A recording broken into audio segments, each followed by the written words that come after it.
ನಮಸ್ಕಾರ ಸ್ನೇಹಿತರೆ, ಇಂದಿನ ಪ್ರಮುಖ ಸುದ್ದಿಗಳಿಗೆ ನಿಮಗೆ ಸ್ವಾಗತ. ಇವತ್ತಿನ ಈ ಒಂದು ವಿಡಿಯೋದಲ್ಲಿ ಗೃಹಲಕ್ಷ್ಮಿ ಯೋಜನೆಗೆ ಸಂಬಂಧಿಸಿದಂತೆ ಬಿಗ್ ಟ್ವಿಸ್ಟ್. ಬಿಪಿಎಲ್ ಕಾರ್ಡ್ ಹೊಂದಿದವರಿಗೆ ಸಿಹಿ ಸುದ್ದಿಯ ಜೊತೆಗೆ ಶಕ್ತಿ ಯೋಜನೆಗೆ ಹೊಸ ಕಟ್ಟುನಿಟ್ಟಿನ ನಿಯಮಗಳು ಜಾರಿ. ರೈತರ ಖಾತೆಗಳಿಗೆ ಹಣ ಜಮಾ ಕುರಿತು ಮಹತ್ವದ ಮಾಹಿತಿ. ಚಿನ್ನ ಮತ್ತು ಬೆಳ್ಳಿ ದರಗಳ ಬಗ್ಗೆ ಸಂಪೂರ್ಣ ಮಾಹಿತಿ ನೋಡೋಣ. ಈ ಒಂದು ಮಾಹಿತಿನ ಪೂರ್ತಿಯಾಗಿ ನೋಡಿ. ಮಾಹಿತಿ ಇಷ್ಟವಾದಲ್ಲಿ ಲೈಕ್ ಮತ್ತು ಶೇರ್ ಮಾಡುವುದನ್ನು ಕೂಡ ಮರೆಯಬೇಡಿ.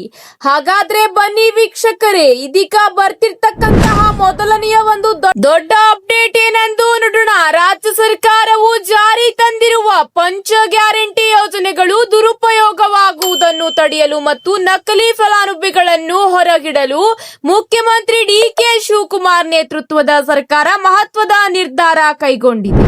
ಹೌದು ವೀಕ್ಷಕರೇ, ವಿಧಾನಸೌಧದಲ್ಲಿ ನಡೆದ ಗ್ಯಾರಂಟಿ ಯೋಜನೆಗಳ ಅನುಷ್ಠಾನ ಪರಿಶೀಲನಾ ಸಭೆಯಲ್ಲಿ ಸಿಎಂ ಅಧಿಕಾರಿಗಳಿಗೆ ಕಟ್ಟುನಿಟ್ಟಿನ ಸೂಚನೆ ನೀಡಿದ್ದಾರೆ. ಹೌದು ವೀಕ್ಷಕರೇ, ಗ್ಯಾರಂಟಿ ಯೋಜನೆಗಳ ಪರಿಷ್ಕರಣೆಗೆ ಸಂಬಂಧಿಸಿದಂತೆ ಪ್ರಮುಖ ಅಂಶಗಳು ಈಗ ತಿಳಿಸಲಾಗಿದೆ.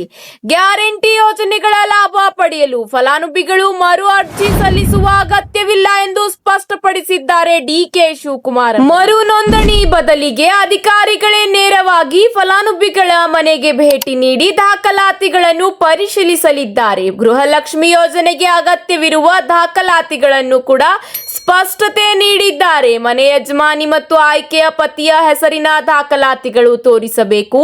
ವಾಸಸ್ಥಳ ಪ್ರಮಾಣ ಪತ್ರ, ಪಡಿತರ ಚೀಟಿಯ ಸಂಖ್ಯೆ, ವೋಟರ್ ಐಡಿ, ಆಧಾರ್ ಕಾರ್ಡ್, ಜಾತಿ ಮತ್ತು ಆದಾಯ ಪ್ರಮಾಣ ಪತ್ರ, ಕೆವೈಸಿ ಆಗಿರುವ ಬ್ಯಾಂಕ್ ಪಾಸ್ಬುಕ್ ಮತ್ತು ಬ್ಯಾಂಕ್ ಖಾತೆಗೆ ಲಿಂಕ್ ಆಗಿರುವ ಮೊಬೈಲ್ ಸಂಖ್ಯೆಯನ್ನು ಒದಗಿಸಬೇಕಾಗುತ್ತದೆ. ಜೊತೆಗೆ ಕುಟುಂಬದಲ್ಲಿ ಯಾರಾದರೂ ಸರ್ಕಾರಿ ನೌಕರರಿದ್ದರೆ ಅಥವಾ ಐಟಿ ಜಿಎಸ್ಟಿ ಪಾವತಿದಾರರಾಗಿದ್ದರೆ ಎಂಬ ಮಾಹಿತಿಯನ್ನು ಕೂಡ ಖಚಿತಪಡಿಸಬೇಕು. ಹೌದು, ನಿಮ್ಮ ಮನೆಗೆ ಬಂದ ತಕ್ಷಣ ನೀವು ಎಲ್ಲ ಅಗತ್ಯದ ದಾಖಲಾತಿಗಳನ್ನು ತೋರಿಸಬೇಕಾಗುತ್ತದೆ. ಇದೇ ಅಷ್ಟೇ ಅಲ್ಲ, ಗೃಹ ಜ್ಯೋತಿ ಯೋಜನೆಗೂ ಕೂಡ ಅಗತ್ಯವಾದ ದಾಖಲಾತಿಗಳನ್ನು ತೋರಿಸಲೇಬೇಕು. ಉಚಿತ ವಿದ್ಯುತ್ ಸೌಲಭ್ಯ ಮುಂದುವರಿಸಲು ವಿದ್ಯುತ್ ಬಿಲ್, ವಿದ್ಯುತ್ ಸಂಪರ್ಕದ ಐಡಿ ಸಂಖ್ಯೆ, ಇದೇ ಅಷ್ಟೇ ಅಲ್ಲ, ಆಧಾರ್ ಕಾರ್ಡ್, ವೋಟರ್ ಐಡಿ ಜೊತೆಗೆ ಕರ್ನಾಟಕದ ನಿವಾಸಿ ಎಂಬುದಕ್ಕೆ ವಾಸಸ್ಥಳ ದೃಢೀಕರಣ ಪತ್ರ ಮತ್ತು ಮೊಬೈಲ್ ಸಂಖ್ಯೆ ನೀಡಬೇಕು. ಬಾಡಿಗೆ ಅಥವಾ ಲೀಸ್ ಮನೆಯಲ್ಲಿದ್ದರೆ ಅದಕ್ಕೆ ಸಂಬಂಧಿಸಿದ ಅಗ್ರಿಮೆಂಟ್ ಪತ್ರವನ್ನು ಕೂಡ ಒದಗಿಸಬೇಕು. ಸುಳ್ಳು ದಾಖಲೆ ನೀಡಿದರೆ ಕಾನೂನು ಕ್ರಮ ಮತ್ತು ಸ್ವಯಂ ಘೋಷಣೆ. ಹೌದು ವೀಕ್ಷಕರೇ, ಫಲಾನುಭವಿಗಳು ಕಡ್ಡಾಯವಾಗಿ ಅಸಲಿ ದಾಖಲಾತಿಗಳನ್ನೇ ನೀಡಬೇಕಾಗಿತ್ತು. ತಾವು ಒದಗಿಸಿರುವ ಮಾಹಿತಿ ಸುಳ್ಳೆಂದು ಕಂಡು ಬಂದಲ್ಲಿ ಕಾನೂನು ಕ್ರಮಕ್ಕೆ ಒಳಗಾಗಲು ಮತ್ತು ಗೃಹಲಕ್ಷ್ಮಿ ಯೋಜನೆಯ ಅಡಿಯಲ್ಲಿ ಪಡೆದ ಹಣವನ್ನು ಸರ್ಕಾರಕ್ಕೆ ಮರುಪಾವತಿಸಲು ಬದ್ಧರಾಗಬೇಕು ಕುರಿತು ಸ್ವಯಂ ಘೋಷಣಾ ಪತ್ರವನ್ನು ನೀಡಬೇಕೆಂದು ಡಿಕೆ ಶಿವಕುಮಾರ್ ಅವರು ಘೋಷಣೆ ಮಾಡಿದ್ದಾರೆ. ಹೊರ ರಾಜ್ಯಗಳಿಂದ ಬಂದು ಕರ್ನಾಟಕದಲ್ಲಿ ನೆಲೆಸಿ ಇಲ್ಲಿನ ಗ್ಯಾರಂಟಿ ಯೋಜನೆಗಳ ಲಾಭ ಪಡೆಯುತ್ತಿರುವವರ ಮಾಹಿತಿಯನ್ನು ಸಂಗ್ರಹಿಸಲು ಅಧಿಕಾರಿಗಳಿಗೆ ಸೂಚನೆ ನೀಡಲಾಗಿದೆ. ಯೋಜನೆಗಳ ಲಾಭ ಕೇವಲ ರಾಜ್ಯದ ಅರ್ಹ ಫಲಾನುಭವಿಗಳಿಗೆ ಮಾತ್ರ ಸಿಗಬೇಕು ಹಾಗೂ ಹೊರ ರಾಜ್ಯದ ಮತದಾರರಿಗೆ ಯೋಜನೆಯ ಲಾಭ ಸಿಗದಂತೆ ತಡೆಯಬೇಕೆಂದು ಸಿಎಂ ತಿಳಿಸಿದ್ದಾರೆ. ಇದರ ಜೊತೆಗೆ ಮತ್ತೊಂದು ಅಪ್ಡೇಟ್ ಬರುತ್ತಿದೆ. ಬ್ಯಾಂಕ್ ಸಾಲ ಹೊಂದಿರುವ ಕೆಲವು ಫಲಾನುಭವಿಗಳ ಗೃಹಲಕ್ಷ್ಮಿ ಹಣವು ನೇರವಾಗಿ ಸಾಲದ ಖಾತೆಗೆ ಜಮೆಯಾಗುತ್ತಿರುವುದರಿಂದ ಅಂತಹ ಮಹಿಳೆಯರು ಬ್ಯಾಂಕ್ ಖಾತೆ ಬದಲಾಯಿಸಲು ಮುಂದಾಗುತ್ತಿದ್ದಾರೆ. ಇಂತಹ ಅರ್ಹ ಫಲಾನುಭವಿಗಳಿಗೆ ತೊಂದರೆಯಾಗದಂತೆ ನೋಡಿಕೊಳ್ಳಲು ಮತ್ತು ಖಾತೆಗೆ ಹಣ ಜಮೆಯಾದ ತಕ್ಷಣ ಅವರ ಮೊಬೈಲ್ಗೆ ವಾಯ್ಸ್ ಮೆಸೇಜ್, ಧ್ವನಿ ಸಂದೇಶ ಹೋಗುವಂತೆ ಮಾಡಲು ಈಗ ಡಿಕೆಶಿ ಸೂಚಿಸಿದ್ದಾರೆ. ಇದೇ ಅಷ್ಟೇ ಅಲ್ಲ, ಮಹಿಳೆಯರಿಗೆ ಅತಿ ಶೀಘ್ರದಲ್ಲೇ ವರ್ಗಾವಣೆಯಾಗಲಿದೆ ಈ ಒಂದು ತಿಂಗಳ ಕಂತಿನ ಹಣ. ಇದರ ಜೊತೆಗೆ ಮಹಿಳೆಯರ ಉಚಿತ ಬಸ್ ಪ್ರಯಾಣದ ಶಕ್ತಿ ಯೋಜನೆಗೆ ಸ್ಮಾರ್ಟ್ ಕಾರ್ಡ್ ವಿತರಿಸಲು ಸರ್ಕಾರ ಯೋಚಿಸುತ್ತಿದೆ. ಈ ಕಾರ್ಡ್ಗಳು ಈಗ ಸ್ವೈಪ್ ಅಥವಾ ಟ್ಯಾಪ್ ಮಾಡುವ ಮಾದರಿಯಲ್ಲಿ ಇರಬೇಕೆಂಬ ಬಗ್ಗೆ ಸದ್ಯ ಅಧ್ಯಯನ ನಡೆಸಲಾಗುತ್ತಿದೆ.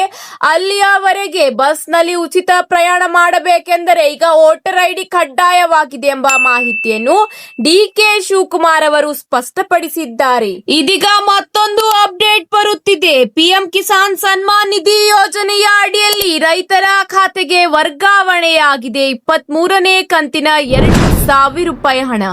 ಹೌದು ಸ್ನೇಹಿತರೆ, ನರೇಂದ್ರ ಮೋದಿಜಿಯವರು ಬಟನ್ ಒತ್ತುವ ಮೂಲಕ ರೈತರ ಖಾತೆಗೆ ಹಣ ವರ್ಗಾವಣೆ ಮಾಡಿದ್ದಾರೆ.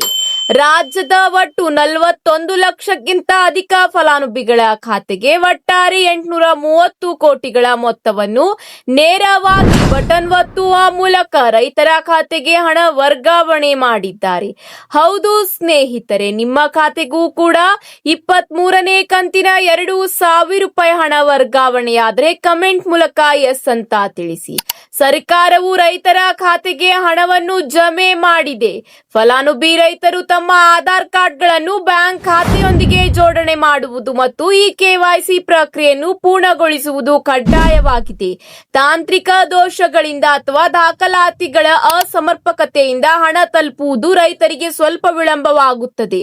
ತಮ್ಮ ಹತ್ತಿರದ ರೈತ ಸಂಪರ್ಕ ಕೇಂದ್ರ ಅಥವಾ ಸಾಮಾನ್ಯ ಸೇವಾ ಕೇಂದ್ರಗಳಿಗೆ ಭೇಟಿ ನೀಡಿ ಮಾಹಿತಿ ಪಡೆದುಕೊಳ್ಳಲು ಅವಕಾಶವಿದೆ. ಜೊತೆಗೆ ಬಿಪಿಎಲ್ ಕಾರ್ಡ್ ಇದ್ದವರಿಗೆ ಈಗ ಗುಡ್ ನ್ಯೂಸ್ ಎಂದೇ ಹೇಳಬಹುದಾಗಿದೆ. ಹೌದು ವೀಕ್ಷಕರೇ, ಬಿಪಿಎಲ್ ಕಾರ್ಡ್ದಾರರಿಗೆ ಸರ್ಕಾರದಿಂದ ಹಲವು ಯೋಜನೆಗಳು ಜಾರಿ ಬರುತ್ತದೆ. ಈಗ ಆರೋಗ್ಯಕ್ಕೆ ಸಂಬಂಧಿಸಿದಂತೆ ಆಯುಷ್ಮಾನ್ ಭಾರತ ಯೋಜನೆಯ ಅಡಿಯಲ್ಲಿ ಫಲಾನುಭವಿಗಳಿಗೆ ಗುಡ್ ನ್ಯೂಸ್ ಬಂದಿದೆ. ಹೌದು ವೀಕ್ಷಕರೇ, ನೀವು ಬಿಪಿಎಲ್ ಕಾರ್ಡ್ ಹೊಂದಿದ್ದರೆ 1 ರಿಂದ 60 ವರ್ಷದವರೆಗಿನ ಕಾರ್ಡ್ ಹೊಂದಿರುವ ಫಲಾನುಭವಿಗಳಿಗೆ 5 ಲಕ್ಷ ಹಾಗೂ ಎಪಿಎಲ್ ಕಾರ್ಡ್ ಹೊಂದಿದ್ದವರಿಗೆ 1.5 ಲಕ್ಷ ಉಚಿತ ಚಿಕಿತ್ಸೆ ಸಿಗುತ್ತದೆ. ಅತಿ ಶೀಘ್ರದಲ್ಲೇ ಎಪಿಎಲ್ ಕಾರ್ಡ್ದಾರರಿಗೂ ಕೂಡ ಬಿಪಿಎಲ್ ಕಾರ್ಡ್ ನಂತೆ 5 ಲಕ್ಷ ರೂಪಾಯಿವರೆಗೆ ಉಚಿತ ಚಿಕಿತ್ಸೆ ಸಿಗಲಿದೆ ಎಂದು ಯುಟಿ ಖಾದರ್ ಅವರು ತಿಳಿಸಿದ್ದಾರೆ. ಇದೇ ಅಷ್ಟೇ ಅಲ್ಲ, 70 ವರ್ಷ ಮೇಲ್ಪಟ್ಟವರಿಗೆ ಆಯುಷ್ಮಾನ್ ಕಾರ್ಡ್ ಮಾಡಿಕೊಡಲಾಗುತ್ತಿದೆ. ಯಾವುದೇ ಎಪಿಎಲ್ ಕಾರ್ಡ್ ಬಿಪಿಎಲ್ ಕಾರ್ಡ್ ಅವಶ್ಯಕತೆ ಇರುವುದಿಲ್ಲ. ಕಾರ್ಡ್ ವಿಪಿಸಿ ಸ್ಮಾರ್ಟ್ ಕಾರ್ಡ್ ಅಲ್ಲಿ ಬರುತ್ತದೆ.